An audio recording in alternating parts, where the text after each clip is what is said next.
എനിക്ക് എല്ലാവരെയും അറിയില്ല, ആകെ കൂടി അറിയുന്നത് എൻ്റെ സോഷ്യൽ മീഡിയ സുഹൃത്ത് രമേശ് സാറിനെയാണ്.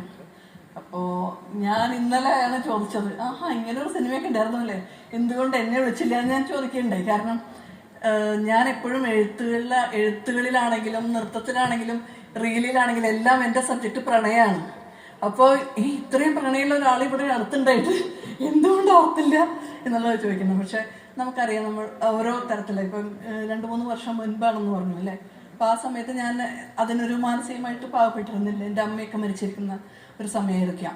അപ്പം അതെന്തോ ആവട്ടെ, നിങ്ങളെല്ലാവർക്കും ഞാൻ കണ്ടില്ല. ഞാൻ അവിടെ നിന്ന് ഊബർ വഴിയാണ് വന്നപ്പോൾ 2-3 ഊബർ വിട്ടിട്ടാണ് എത്തിയത്. അപ്പോൾ ഞാൻ എന്തായാലും സിനിമ നേരത്തെ തന്നെ വന്ന് കാണുന്നതായിരിക്കും, നല്ല അഭിപ്രായം പറയുന്നതായിരിക്കും. എനിക്ക് ഇഷ്ടപ്പെട്ടാൽ ഞാൻ തീർച്ചയായിട്ടും നല്ല റിവ്യൂ കൊടുക്കുന്ന ആളാണ്, അതെല്ലാവർക്കും അറിയാം. സത്യസന്ധമായിട്ട് പറയുന്ന ആളാണ്, സത്യസന്ധമായിട്ട് എഴുതുന്ന ആളാണ്. അപ്പോൾ എല്ലാവർക്കും എല്ലാവിധ ആശംസകളും.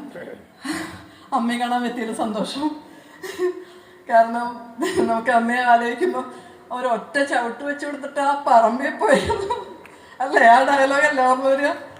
അപ്പോൾ അതൊരു നടിയുടെ വലിയൊരു അംഗീകാരമാണ്. കാരണം നമ്മൾ ആ ഡയലോഗിൽ കൂടെ ആ ഒരു ചെയ്ത കഥാപാത്രത്തിൽ കൂടെ ഒരാളെ ഓർക്കുക എന്ന് പറഞ്ഞാൽ സൂപ്പർ. അപ്പം ടീം തന്നെ സൂപ്പറാണെന്ന് എനിക്ക് മനസ്സിലായി അമ്മ കണ്ടപ്പോൾ.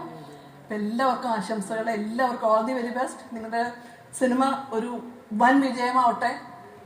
ഇനി നമ്മൾ കാണുമ്പോൾ അതിൻ്റെയൊക്കെ ഒരു 100ാം ദിവസമൊക്കെ ആഘോഷിക്കാൻ പറ്റട്ടെ എന്ന് ഞാൻ ആത്മാർത്ഥമായിട്ട് ആശംസിക്കണം. എല്ലാവിധ നന്മകളും നേരുന്നു കേട്ടോ. Okay, thank you. എൻ്റെ പ്രിയപ്പെട്ട ജ്യേഷ്ഠ